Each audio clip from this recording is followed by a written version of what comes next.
안녕하세요. 세련지 퍼스널입니다. 몸이 많이 안 좋아가지고, 요즘에 영상을 좀 많이 못 올려드리고 있습니다.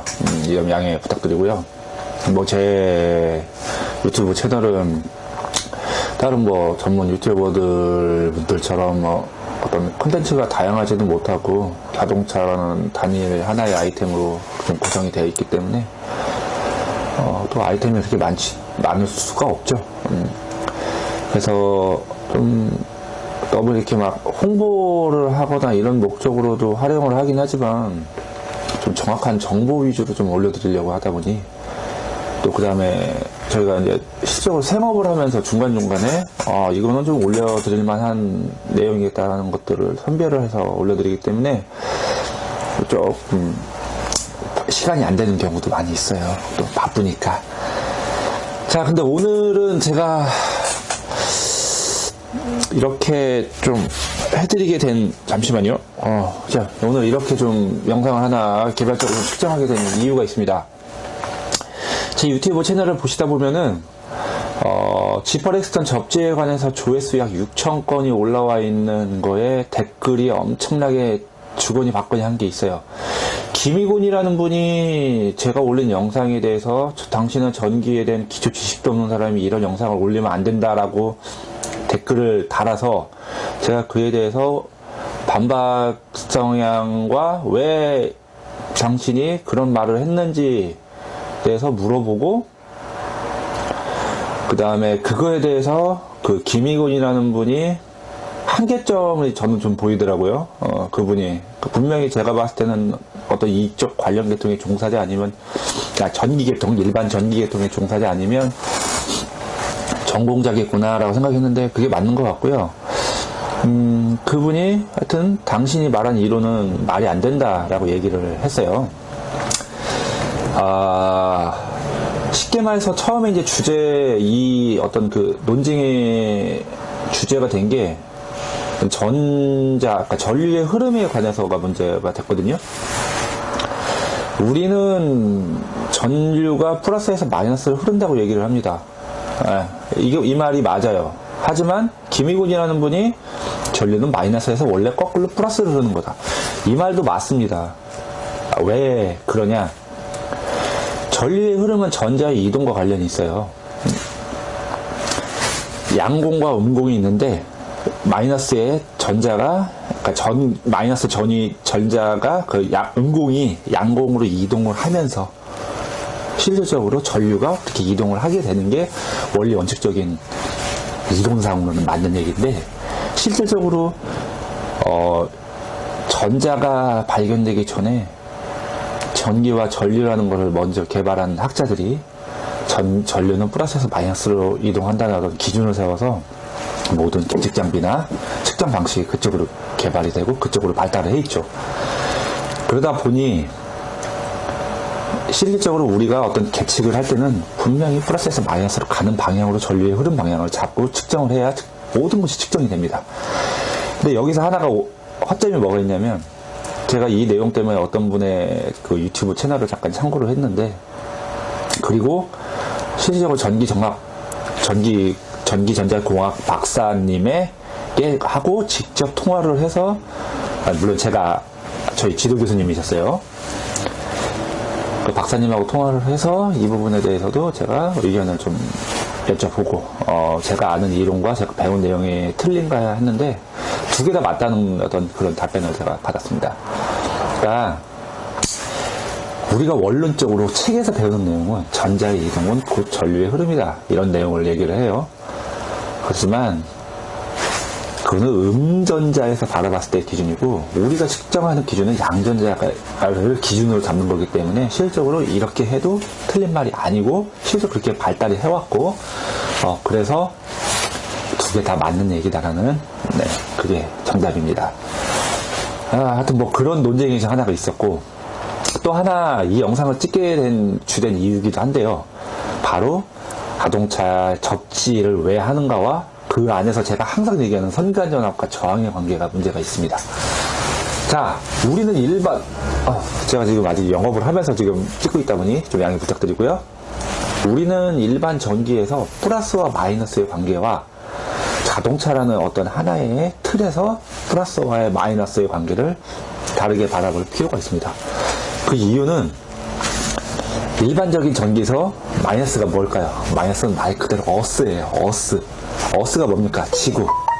지구에 큰 전극봉을 꽂아서 뭐 서지 전압이나 이런 것들 다 흡수를 하는 일종의 그냥 일반적인 전기에서는 플러스가 전류의 파워를 자랑하는 파워를 갖고 있는 게 플러스고 마이너스는 그냥 얘를 보조해 주는 거예요. 전기를 흐를 수 있는 길만, 그러니까 전자의 이동만 만들어 줄 수 있는 하나의 통로예요.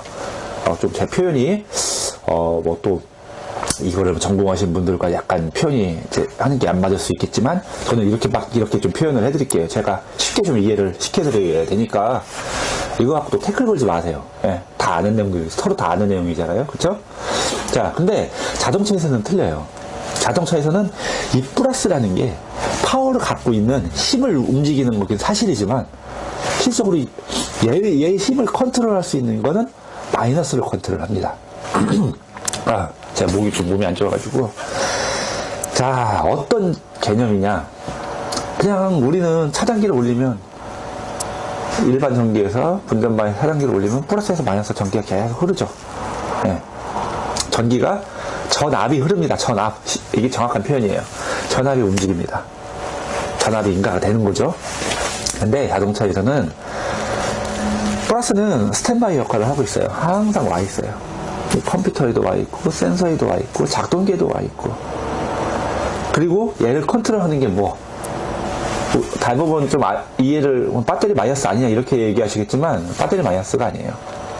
엄밀히 말하면 배터리가 마이너스 맞을 수도 있겠지만, 배터리 마이너스에서 차체로 연결되어 있는, 실질적으로 이 차체가 마이너스의 기준점이 됩니다. 그 중에서도 엔진의 발전기가 마이너스의 기초 기준점이 되겠죠. 그러면은 왜 차체가 마이너스로 인식이 되느냐, 왜 배터리 마이너스가 차체에 연결되어 있느냐, 이게 중요한 핵심 포인트예요. 자동차를 제어할 때 컴퓨터는 각각의 프로그래밍 되어 있는 어떤 전압값의 움직임이 범위가 있습니다. 쉽게 말해서 우리가 악셀을 밟자고요. 자, 악셀을 밟으면 악셀 안에 두 개의 그러니까 센서라고 표현을 할게요. 두 개의 포텐시오미터가 달려 있습니다. 포텐시오미터라는 센서가 있다고 치시자고요. 그게 어떤 거냐면은 이렇게 움직이는 거예요. 서로 밟으면은 이만큼. 이때의 전압을 컴퓨터가 인식을 하게 되어 있습니다. 그래서 내가 얼만큼을 밟았다, 10%를 밟았다, 20%를 밟았다, 그런 식으로 컴퓨터가 인식을 해요. 작동기들도 마찬가지고 센서도 뭐 듀티 제어나 OW 아니면 PWM 제어로 해나 뭐 같은 펄스 제어를 하든 아니면 전류 제어를 들어가든 다 어떤 전압과 전류의 관계에 굉장히 밀접하게 연관이 되어 있다는 거. 네. 자, 근데 아까 말한 포텐시오미터를 다시 생각을 하시자고요. 이게 참 제가 아주 어떤 차를 갖다 놓고 이렇게 막 보여드리면서 하면 좋은데 그게 안 되니까 제가 그냥 이 구조상으로 이렇게 좀 표현을 하는 거니까 이해를 부탁드려요. 포텐시오미터는 두 개의 전압차를 비교를 하게 돼 있어요. 왜? 오작동 방지, 급발진 이런 것들을 방지하기 위해서 정확하게 이 사람이 얼마큼을 밟았나를 인식을 정확하게 컴퓨터가 판단을 해야 되니까. 근데 약간 미리볼트 단위예요. 몇백 미리볼트, 100mV, 뭐 150mV 밟으면 얼마, 200mV 밟으면 얼마. 이 미리볼트 단위의 전압으로 제어를 인식을 한다는 거죠. 그러다 보니 플러스는 와 있고요. 이 포텐시오미터의 위치를 각각의 저항값에 의한 전압 변화를 보는 겁니다. 그러다 보니 실적으로 마이너스가 단선 단락이 되거나 하는 문제가 발생하니까 약간 단락이 됐다고 치자고요. 완전 단락이 아니고 애매하게 어떤 플러스 쪽이나 다른 거랑 단락이 됐어요. 그래서 접지가 정확하게 안 돼요. 그러면 이 저항값의 변화가 와요. 원래 프로그래밍 된 이만큼을 밟았을 때 저항값이 변하니까 전압이 변하게 돼 있거든요. 네. 그렇기 때문에 그러면 오작동을 일으켜요. 체크 엔진을 띄우고 차가 막 이상한 짓을 하게 돼 있습니다. 마이너스가 그만큼 여기서는 중요해요. 플러스는 단순하게 전류의 이 흐름이나 어떤 그런 방향을 바라본다고 친다면 마이너스가 정확하게 똑바로 마이너스가 노이즈 같아요. 쉽게 말해서 아까 말한 단락 이런 걸로 인해 갖고 0V가 돼야 되는데 0V가 안 돼요. 자동차는 안 될 수가 있는 상황이 발생을 해요. 그럼 100mV라는 게 실질적으로 자 보면은 0V가 돼야 되는 접지가 어떤 센서 작동기 내부 단락 아니면 단선에 의해서 영향을 받는다. 영향을. 그러면은 이 0V가 완전히 0V가 안 되고요. 10mV, 20mV 이런 잔류 전압이 생길 수 있습니다. 왜? 자동차는 모든 계기체의 접합체이기 때문에 그 내부에서 문제가 발생하거나 우리가 말하는 배선에서 문제가 발생하거나 해서 마이너스가 영향을 받아요. 그러면은 컴퓨터는 이거를 신호값이 변한 걸로 인식을 해서 오작동 신호를 발생할 수가 있는 거예요. 그리고 이건 하나의 표현입니다. 제가 예를 들은 거예요. 제가 어떻게 이거를 표현을 해드려야 될지 좀 저는 머릿속에는 있는데 또 하나가 뭐냐면 자동차는 이 셰시가 왜 마이너스를 셰시에 물렸냐 가장 안정화가 되어 있는 게 자동차의 몸체예요. 가장 열에 영향이 적고 외부적인 곳에 영향이 가장 적고 그러니까 저하값에 의한 변화가 가장 적은 게 안정화가 되어 있는 게 셰시예요. 그거를 하나의 지구로 보는 거예요. 자동차는. 근데 엔진이나 이런 쪽은 엔진열 그 다음에 발전기가 연결되어 있기 때문에 이런 어떤 전기적인 노이즈가 영향을 줄 수 있어서 자동차 몸체를 마이너스 기준점으로 어스로 잡은 거예요.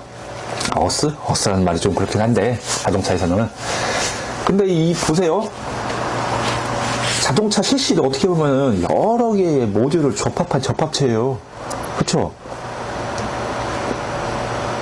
그러니까 여기 배터리 마이너스를 기준으로 잡고 자동차 저 끝쪽을 한번 측정을 해보세요. 그러면은 플러스든지 마이너스든지 전압이 발생을 합니다. 이거를 성간전압이라고 하는 거예요. 정확하게 원리 원칙대로 말하면 0V가 돼야 되는 게 맞아요. 가장 베스트죠. 하지만 그렇지 않다는 겁니다. 왜? 자동차는 여러 개의 작동기와 모든 기계들의 센서와 작동기와 이런 것들 접합체. 실질적으로 각각의 또 접합체에서 서로 연결이 돼 있기 때문에 이 사이에서 저항이 발생을 하고요. 그러니까 실질적으로 전류가 흐르는 우리가 아까 말씀드린 대로 플러스에서 마이너스 전류가 흐른다고 치자고요. 그러면 마이너스에서 플러스로 전자가 이동을 해서 전류가 이렇게 움직인다고 치자고요. 그 사이사이에 이런 저항값이 발생을 하고 또 기기 자체에서 영향을 이렇게 줘요. 움직이면서 서지 전압이나 이런 것도 영향을 주기 때문에 이렇게 성간전압이 발생을 합니다. 원래는 성간전압이 발생을 하면 안 되죠. 근데 어떻게 해요? 성간전압이 발생을 하는 거야. 그러다 보니 자동차를 가다가 막 초기에 나온 차들은 전기가 안정화가 안 되고 프로그램이 안정화가 안 되면 이렇게 민감하게 전압 변화를 컴퓨터가 인식을 해서 프로그래밍 된 거와 맞지가 않으면 에러 코드를 띄우고 오작동을 할 수 있는 어떤 그런 하나의 원인이 될 수 있다는 거예요. 그래서 우리는 그 저항값을 최소화시키고 자 전류가 플러스에서 마이너스로 어쨌거나 플러스로 나갔어요. 전기가 마이너스로 다시 들어와야 될 거 아닙니까? 그 길들을 안정화할까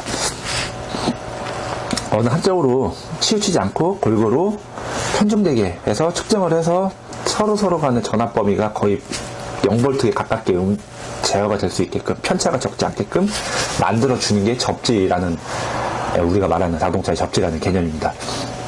자, 제가 한 가지 더 말씀드리고 싶은 게 뭐냐면 이 접지를 할 때 그러면은 왜 배터리에서 막 부스바 달아가지고 이렇게 안 하냐. 그 이유가 하나가 있는데요.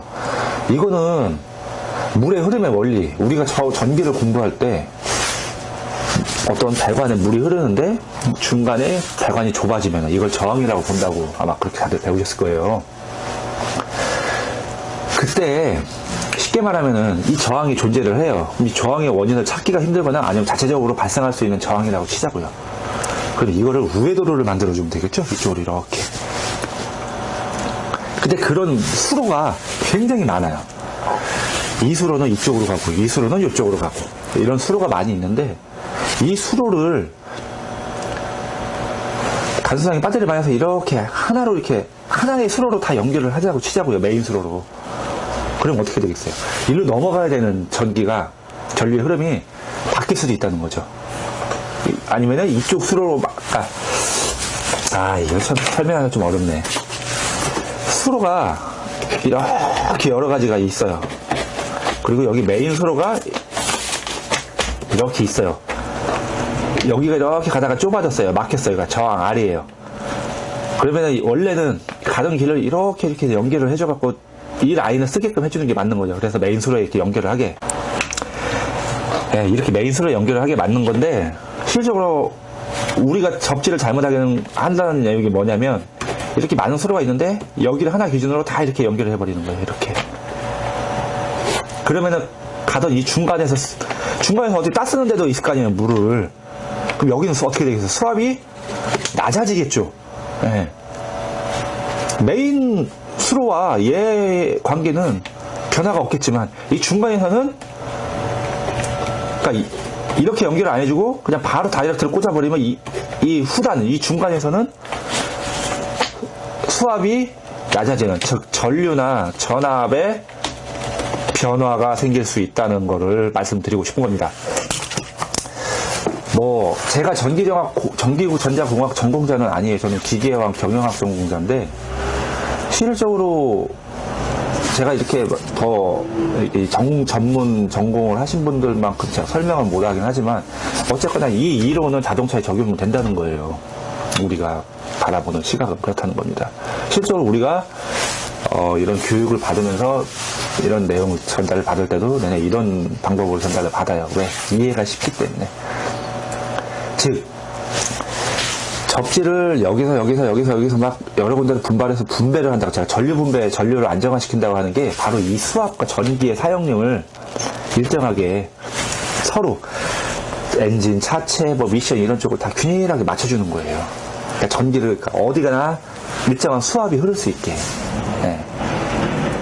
왜 그다음에 제가 이렇게 막 그래프가 올라가고 떨어지고 막 낙차가 크다는 거는 전류가 이동을 하기 위해서는 전압과 저항의 반비례 관계가 형성이 됩니다. 즉 저항이 높아지면 전압을 높여야 돼요. 네, 그래야 일정한 전류가 흐릅니다. 잠시만요. 네. 잠깐 손님이 오셔갖고 일단 마무리를 일단 짓게요. 뭐 영상 이렇게 오래 올려봐야 뭐 어느 분들이 자세하게 보겠습니까? 자, 하여튼 자동차에서 접지는 그런 방향으로 한다는 겁니다. 그 저항과 전압과 전류의 관계에 비례해서 하는 거고, 그렇게 접지를 잘 하게 됐을 때 보통 에어컨을 키면은 웅 하면서 이렇게 막 전압이 훅 떨어지는 그런 순간적인 전압 강화 현상도 줄어들게 되는 거는 그만큼 빨리 원활하게 넓은 다양하게 뻗은 길로 전기가 흐를 수가 있다. 네. 그런 거를 얘기를 하고 싶은 거예요.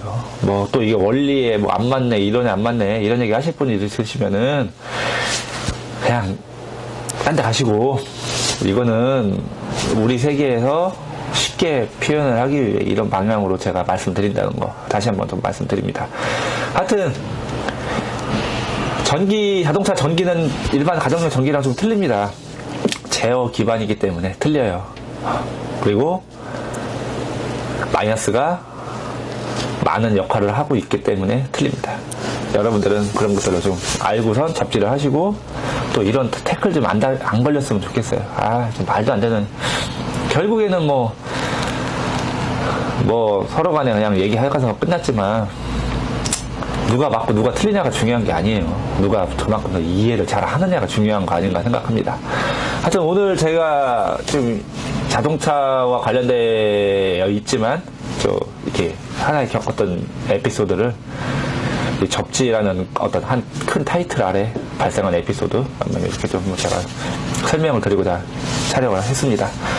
다음에도 좋은 영상으로 다시 찾아뵙겠습니다. 오늘 여기서 마치겠습니다. 끝까지 시청해주셔서 감사합니다.